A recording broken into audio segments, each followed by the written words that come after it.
Okay, we're back working on the Alice 185 turbocharger, 301 diesel engine. You can see I bought a new cartridge here for this turbocharger.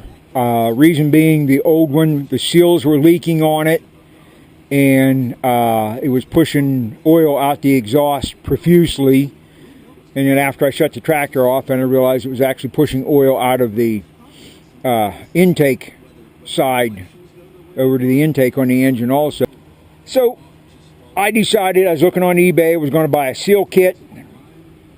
Found this cartridge, 128 for the cartridge, 60 some bucks for the seal kit, and then you got to risk tearing it apart, putting it back together, needing parts and everything for it.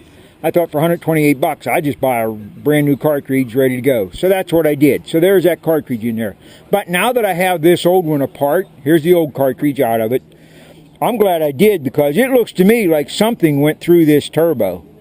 See how them fins are bent? And they got a nick on them? See how that one's got a mark on it? Something went through this turbo. So I'm glad I did buy a cartridge. That thing's not serviceable in all reality. I mean, it would run. Look how that one's all bent up and busted. Something has been through this turbo. So that's fine. For 128 bucks, that was cheap, in my opinion.